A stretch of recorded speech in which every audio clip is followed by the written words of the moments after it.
The actress admitted to infidelity the night before she married musician Freddie Moore at the tender age of 18. And I guess she was 18 at the time when you guys first met? Yeah. Let's talk about celebs who didn't wait around for adulthood to say, I do. These stars got hitched when they could barely even legally rent a car. From Home Alone, legend Macaulay Culkin. Now to hear from our newest Walk of Famer, Macaulay Culkin.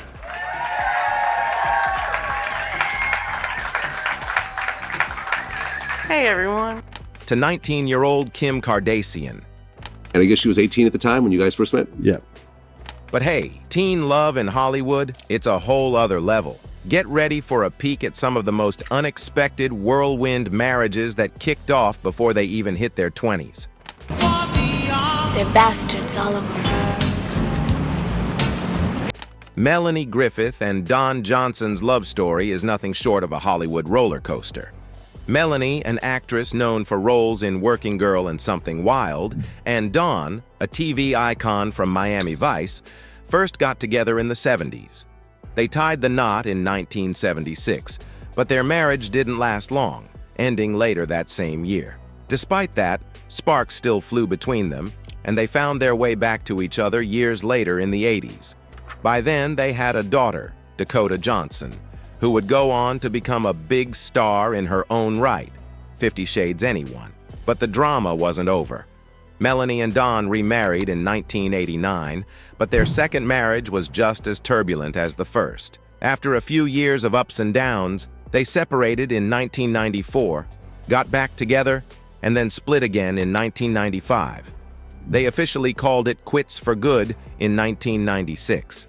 Despite the messy breakups, their connection was undeniable, and they remained friendly over the years for the sake of their daughter. It seems their complicated relationship taught her that love doesn't always fit into the traditional box.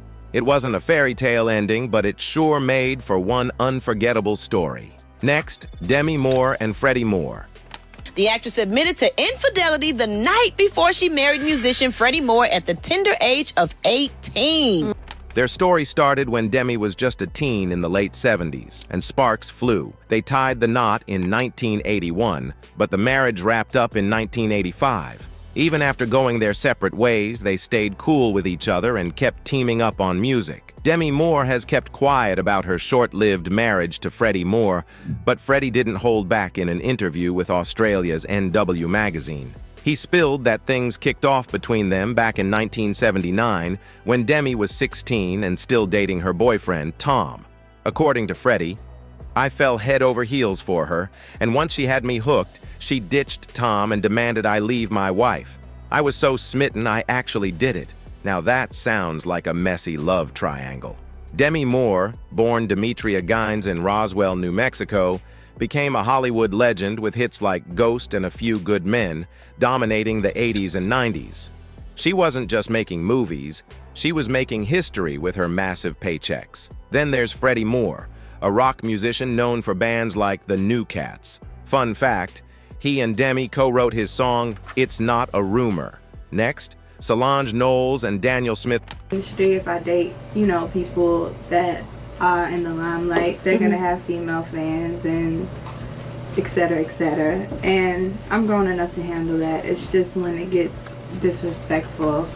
Solange and Daniel met through her career and started dating in the early 2000s. Things moved fast. They got married when she was just 17 and became parents to their son, Jules, shortly after. But marriage wasn't smooth sailing, and they decided to part ways in 2007. Despite their split, they've stayed solid as co-parents, putting their son first and keeping things drama-free.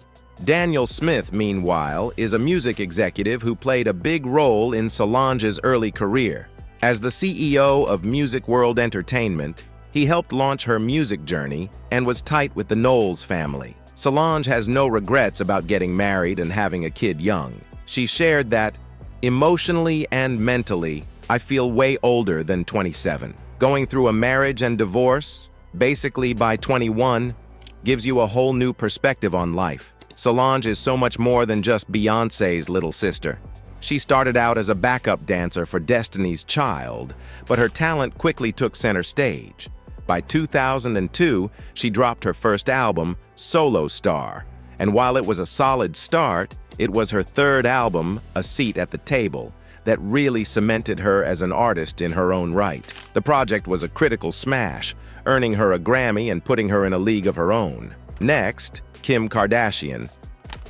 And I guess she was 18 at the time when you guys first met? Yeah.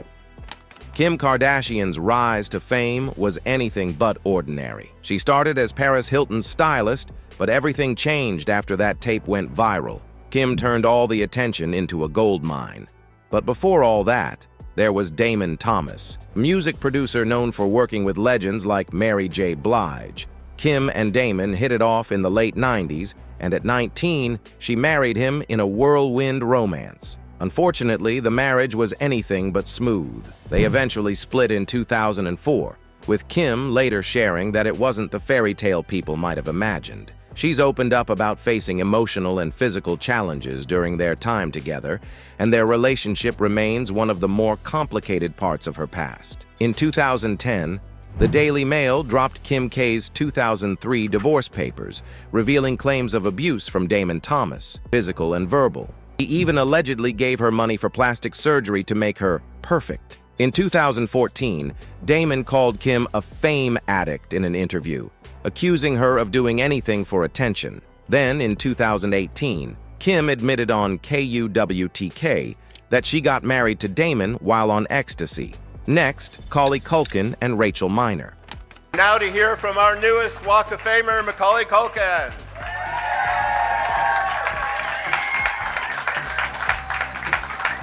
Hey everyone. Macaulay Culkin and Rachel Miner met as kids in the spotlight back in the late 80s and early 90s. Mac was already stealing the show with Home Alone, and Rachel was making her mark on Guiding Light. Growing up in Hollywood gave them plenty in common, and their connection eventually turned into something more. They took the plunge and got married when they were just 18. But let's be real, marriage at that age isn't easy. They called it quits a few years later, but managed to stay cool with each other. No drama, just mutual support as they kept chasing their dreams. These days, Mac's living his best life with Brenda Song, while Rachel's still in the game, making moves in Hollywood and standing up for better representation of disabled characters in film and TV. Next, Bo Derek. She was very, very young, and everybody told me that that's why I was attracted to her, because I was Svengaling a happening. The two met through industry connections, and sparks flew. They tied the knot, and John became the driving force behind Bo's career, directing and producing several of her most famous movies. Their relationship was a mix of love and teamwork, lasting until John's passing in 1998. Together, they were a Hollywood duo like no other. Bo admitted she felt terrible about falling for John while he was still married, saying she messed up and can't forgive herself. But in another chat with Larry King, she said their marriage was fantastic. She pointed out all the odds against them, especially the 30-year age gap. But she also added, 25 years later, it was obviously meant to be. Bo Derek, originally Mary Kathleen Collins, started as a child model and became a Hollywood icon with 10. She also starred in Tarzan, The Ape Man, and Tommy Boy. But she's also an advocate for animal rights and veterans. Her husband, John Derek, was a Hollywood vet, known for acting in the 40s and later directing. He made films like The Ten Commandments before teaming up with Bo on projects. Next, Milla Jovovich and Shawn Andrews.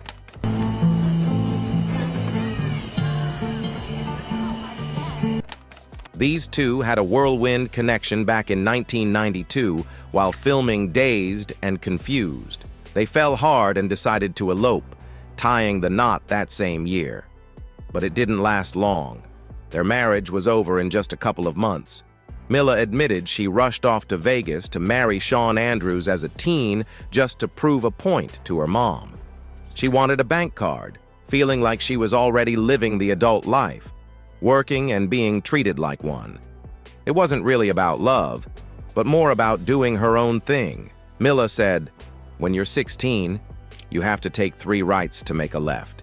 Meanwhile, Dazed and Confused, co-star Jason London spilled that Andrews was all about Milla and pretty much ignored everyone else. Milla started as a model at 12 and broke out as Lilu in The Fifth Element. She later became the face of Resident Evil, dropped 2 albums, and co-created a fashion line. Talk about goals. Shawn Andrews, on the other hand, made his mark on the football field, playing as an NFL offensive lineman for the Eagles and Giants, earning major recognition for his skills. Next, Leanne Rimes and Dean Sheremett. Looks like Leanne Rimes and her first husband, Dean Sheremett, are not exactly friendly exes. Leanne Rimes and Dean Sheremett's love story had its fair share of drama and twists. Leanne, the country star who made waves at just 13 with her hit Blue, and Dean, a dancer and TV personality, met while working together on her music career. He was her backup dancer, and the chemistry between them was undeniable. By the time Leanne was 19, they were married in a super public ceremony that seemed like the perfect fairy tale. But fast forward a few years, and things took a sharp turn. Leanne's highly publicized affair with actor Eddie Cibrian rocked their relationship, and by 2010, the couple divorced. For Dean, the split was tough. He later admitted that getting married at such a young age, when he was still figuring out who he was, probably wasn't the best idea. But he also said the divorce ended up being a huge moment of personal growth for him. Meanwhile, Leanne wasn't exactly living her best life either. She later admitted in interviews that she carried a lot of guilt over what happened and even wrote a song, "What Have I Done?" about cheating on Dean. While their love story didn't have the happy ending they hoped for, it definitely gave both of them a lot to reflect on. Next, Olivia Wilde and Tao Rusly. I think that the secret to staying in love is having a constant sense of possibilities and of adventure, and never sink into too much routine. Olivia Wilde and Tao Rusly's love story started off with some serious artistic sparks flying. They met in 2003 and were totally on the same page about their passion for art and activism. It wasn't long before they tied the knot in a super intimate ceremony with just close friends and family. Their relationship felt like a perfect fit, but like many young marriages, it had its ups and downs. After 8 years together, they decided to call it quits in 2011. Olivia later admitted that ending the marriage was one of the hardest decisions she'd ever made, especially since she had spent her whole 20s with Tao. She even tried redecorating their entire house in a last-ditch effort to save things before realizing it was time to move on. In a raw moment, she said the day she realized she needed a divorce was the worst day of her life. But despite the heartbreak, Olivia has said she doesn't regret getting married young. The whole experience was a learning curve, and both of them seem to have grown from it